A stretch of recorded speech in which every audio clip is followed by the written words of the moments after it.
It's time once again to visit with the good folks from the Apple organization, Addison Partners for Play, Learning, and Education here in our community. And joining us once again is Mary Haley, the project director with Apple. Hello, Mary. Welcome. Hi, Doug. Nice, bright, sunny day here, and you can tell. Perfect day. It sure is. Would you introduce our visitor that you have with us today, a well-known person in the community? Yeah, would love to. Danny Brink is with Addison Resources Connect, another excellent collaborative group in Addison. And she's been leading that group for 10 years or longer, I believe.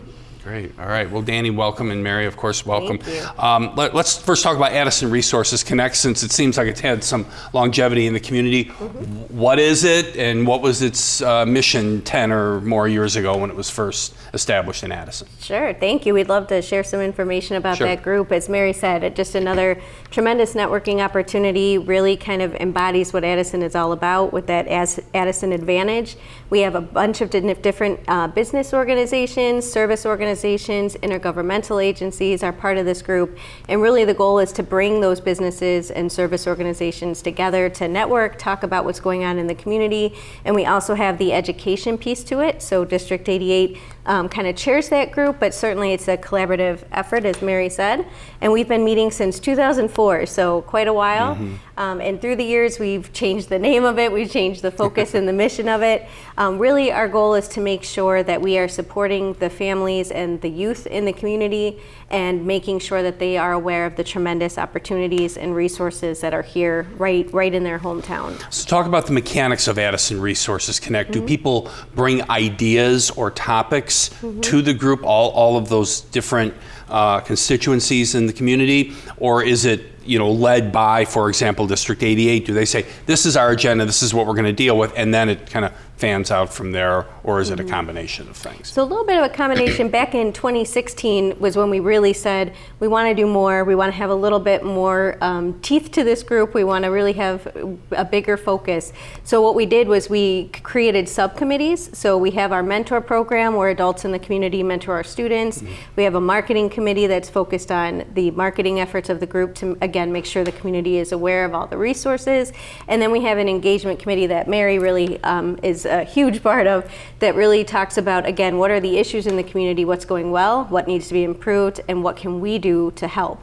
So that's kind of how we break the group down, and then we bring in presenters as well to kind of talk about the different topics and different services in the area. Right, and I'm sure it takes a very kind of a state-of-the-art 21st century approach. The models that may have worked for engagement and community involvement and bringing civic groups and governmental leaders and all sorts of other folks together that might have been in place, let's say 20 years ago or 30 years ago, is not the model that you want to work with today. That's more or less, that's old school, right? So you're working with new things today. So this sounds a lot like what Apple's, one of your core missions is, and that is that engagement piece that Danny just talked about. Absolutely. True? So you kind of found a perfect niche for Apple within the Addison Resources Connect group. It's perfect. And to your question about how do ideas come to the table, our group has been doing a community resource guide for quite a while, and it was time for us to update it.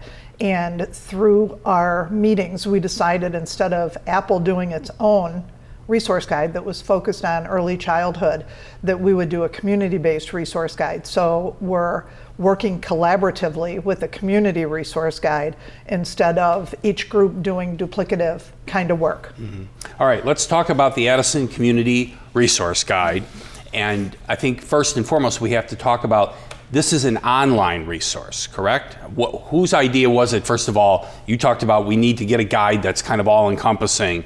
Whose idea was it to make this an online presence? Because we're talking, for lack of a better term now, this is new. This is not a book you're going to go get at the library, for example. This is something you access online. So really, it was a discussion that we had as a group that we wanted to make sure that this could be as accurate, up to date, and easily edited as possible, and we've just felt that if we did it, the second you print something, it's outdated, there's a mistake, or I've there's never a heard of change. that before. But it's true. Yeah, so we just felt that the best way would be, let's put it online, but we are very aware that some of the community doesn't necessarily have access. So what we did is we put flyers out there in the community that has the QR code to get to it. We do have, most of our residents do have a phone, even if they don't necessarily have a computer. So that way, we put those flyers out. We asked our community partners who are part of our resource guide to really hand those out. So it's just a quick little flyer in English and in Spanish, so they can just click that QR code or the link and get to it online then on their phone. We will be sharing with our viewers as we're talking about what some of the guide looks like in addition to the QR code. So Danny, you were just talking about there's a QR code. So if people don't know what that is, now's a good time to practice that. And if you do, here's a great opportunity to access the guide if you haven't seen it before. When you talk about people putting information out there, who are those people that are putting information out there? Did you make this open to any legitimate organization that wanted to list themselves in the guide, or did you vet them first and okay, we want to know who you are and what you're going to talk about, and then we'll find a spot for you in the guide? How did it develop, the mechanics of it? So to give you a little bit of bigger picture sense of how this is structured and how we came to this, one of the things that we wanted to do was to write this from the user's perspective. So it's formatted so that when you land on the home page, people will see either I am or I need. So we've written this from the user perspective. And we went about making this really hyper-local. So we wanted the organizations and services and programs that are included to be either based in either based in Addison or very near to Addison in DuPage County.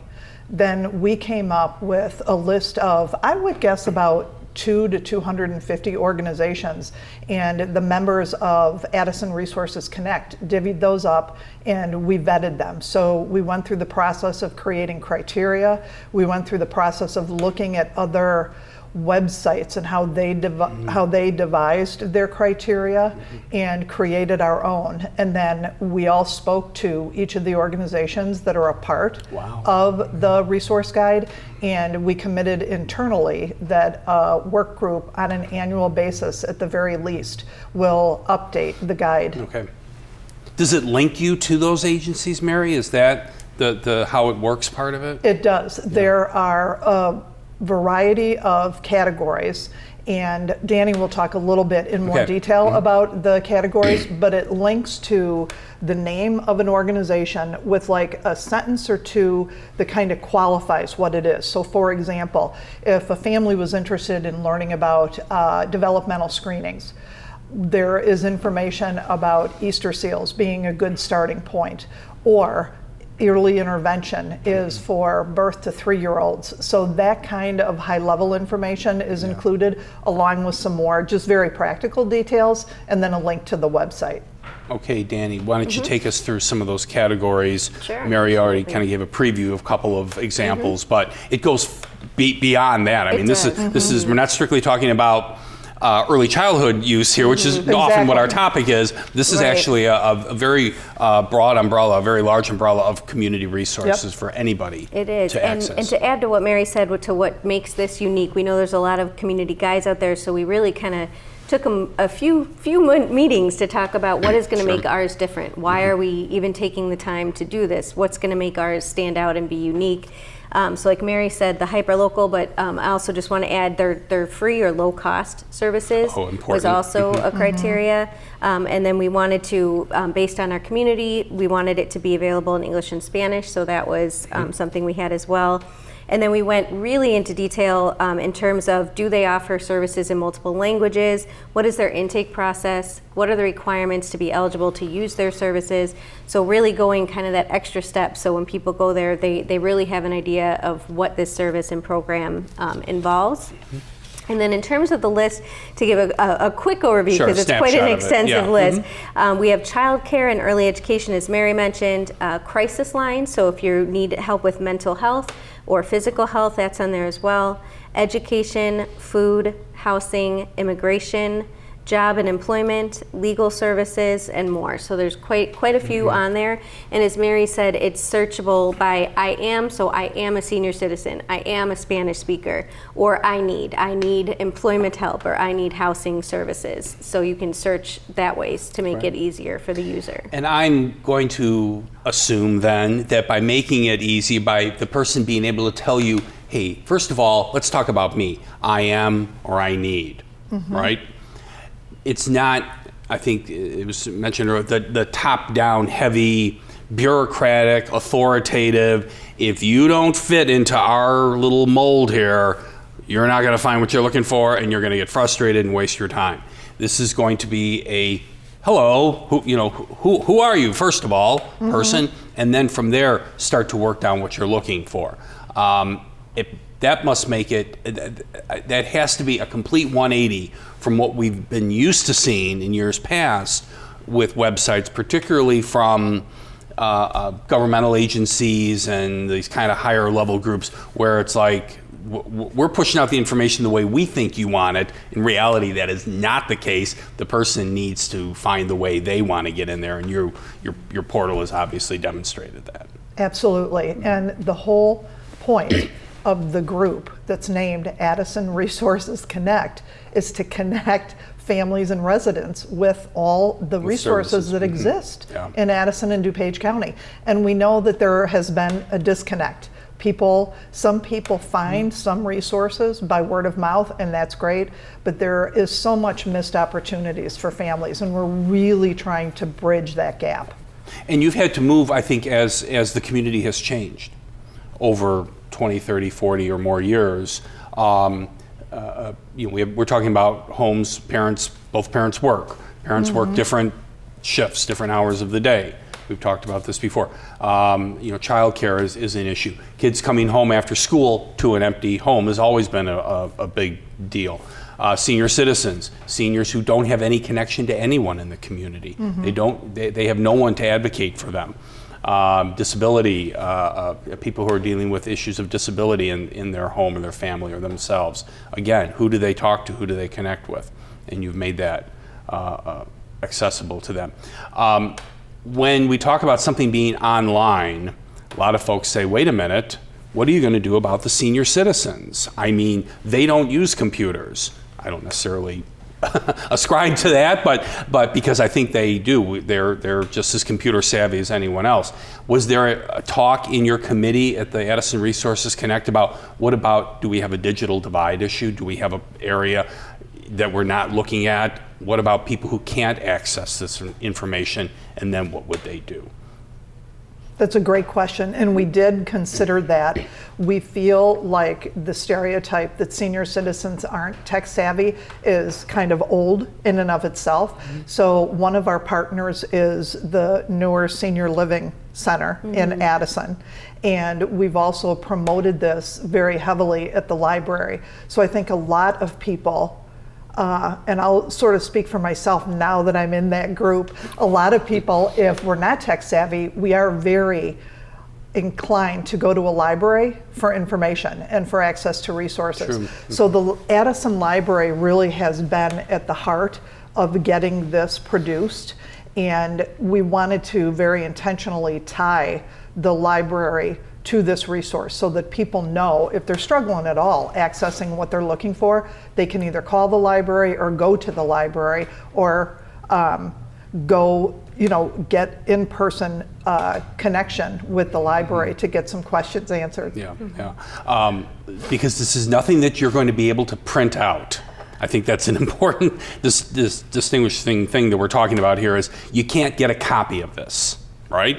And we certainly can print it. I mean, we do have contact information. But you're printing the internet, though. I mean, that's there's an impractical part to all of that. I mean, so what it is there's the categories and then the text under that. So you could potentially print the text that shows up on that page. It would take some time, absolutely. There's a lot of categories, a lot of text. And then what are you doing? You're sending the person right down the hole again of not being able to get information. I don't think that's what you're looking Certainly for. not the intent. Right, it's not the intent. Yeah. The QR code, whose idea was that, and what's so great about having a QR code? Can't I just type in Addison? By the way, the address is Addison IL Guide. So Addison, Illinois, right? AddisonILGuide.org.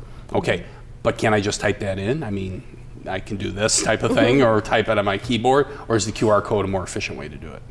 So we've certainly noticed with the QR codes, very popular today, just a quick, easy way on your phone so you don't forget. You know, a lot of times you see the email, the URL address and you're like, oh, I need to look that up later. You forget about it, but when you have the QR code, people can scan it right then and there instantly, and it pops up again on their phone. So then they have it right at their fingertips instantly. So that was kind of the thought behind adding the QR code. Yeah, the QR code, you're right, because it'll stay on your phone and that website, that portal remains there, and you can go back and access it again at a later time. We're also hearing from families that they prefer QR codes. Oh, interesting. I think if there's a silver lining at all to the pandemic, and not there is much of one, but a lot of people became accustomed to using QR codes when they're out in public, whether at restaurants or other places like that. So it has quickly become something that people adapted to, and we figured into that as we were deciding whether to use that or not. Well, we've talked to people about post-pandemic, Mary, like you just mentioned, and they say the same thing. You know, if there's anything good that came out of it, we learned the newer applications of technology, or the way to bring technology in a way that people could accept it a little bit more. Okay, yeah, we're not crazy about having to talk to people virtually. Okay, I'm a part-time college instructor, and it's hard to teach class, even to graduate students that way, let alone elementary students. But we get it, and so we make do. So now I can have students who can log in virtually if they have to, miss a class night, for example. So there were some positive things that came out of it. Did you what do they call it, beta test this? Did you within the committee before you launch? Because this has been on now for.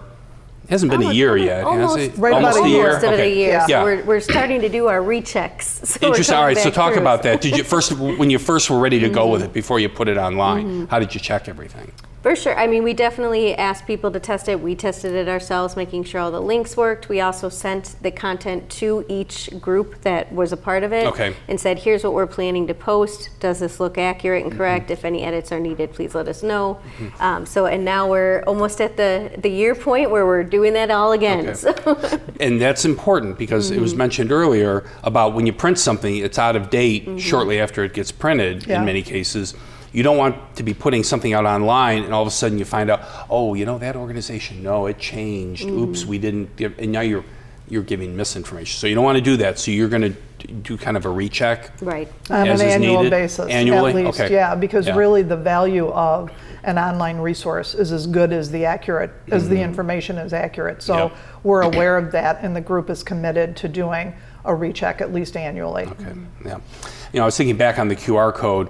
That QR code does also allow you to have a printed piece, in other words, a flyer or a poster that a person can have with them because the QR code is something that can be printed on there. So there is a marketing element also beyond a virtual marketing environment, beyond online, that a person can actually pick something up at one of your events, for example, your registrations, wherever you're out in the community. Rock and Wheels would be a great place because everybody's on their phones at Rock and Wheels, right? Can you determine how many people are accessing information and what they're accessing on a regular basis? Get some of the data. Yes, we do. So at our monthly meetings, we review that just to kind of see what areas are being looked at the most. It is a Google site that we're using, so the analytics are pretty easy to access. We can see how many people, for how long they're viewing, which pages they're looking at, what content they are needing. We're able to get pretty good analytics for us to look at and determine what needs to change. And that may also open a door to, hey, you know what, we're not putting, I'm sure it's very thorough, it's very comprehensive, but at the same time, what if something new comes up? Right, exactly. Yeah. And we're always looking to improve and add. And can you do that without, can you do it without taking the whole thing down or pulling it Right. apart and putting it back together again. Exactly, and that was again kind of the reason we wanted to go online, so we can do exactly that. When things change or when they're added, a new service comes into town, we can quickly get that up there and out to the community. Right, right. Mary, how does this fit in with Apple? Your mission of early childhood, empowering parents to advocate for their children earlier rather than later on. We've talked about this in the past every time you come to visit and bring some of your partner agency representatives. So how does this resource guide help you do your job in a more efficient way of outreach to the community? Beautifully. So all of the categories that matter to us, early care and education, developmental screening, family home child care providers, preschool, all of the information that we want to holistically be sharing with families is on the website. So it's been a perfect complement to the approach to our outreach and getting information out. And categories within child care and early education are things like play-based learning and preschools and family home child care providers and early intervention. So it's very clear the group of services and programs that are available to families. So it's a bigger, clearer picture of all the types of resources that are available for families with little kids. Okay, it must be a great way to deliver all of those types of services, of which there are many, that, you know, they're hidden gems in this community. We Yep. know that. Now to be able to say, you know what, it's a one-stop shop. You scan that code or you get onto that site, addisonilguide.org, and you look through it first. Because we talked with Imelda last time that you were here with us. She's a very strong advocate for herself and her family. Yeah. But not everybody has that, you know, I'm going to get this done, that determination that I Yeah. think she exhibited, certainly in talking with her. Not everyone's going to be there. So, or maybe it's something, you know, it's like, I don't know what to do, and I don't know if they can help me at all. Here's a great way to find out. Yep. And you don't have to be, you don't have to know the certain language or the code words to get you into anywhere. You just start out by saying who you are, what you need. Exactly. And then you go from there. Exactly. Yep. Yeah, yeah. Where are you going to market this at? Let's say it's summer. Summer's coming up now. School's going to be out in just a matter of weeks, right? We hope. Where are you going to market this during the summer months, let's say? We'll literally market this when we're at Rockin' Wheels. And in addition to that, we're working with ASD4, the elementary school district, to do a summer kickoff event.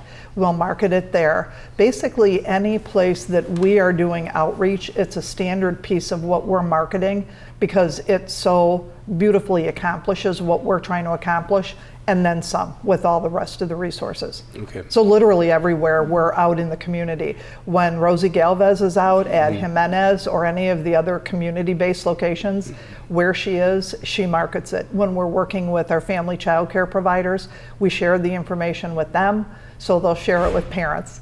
Right, right. It would be interesting as you do that marketing, and I'm sure you'll be able to determine this, the reaction that people have. Maybe that look of like, it's that easy.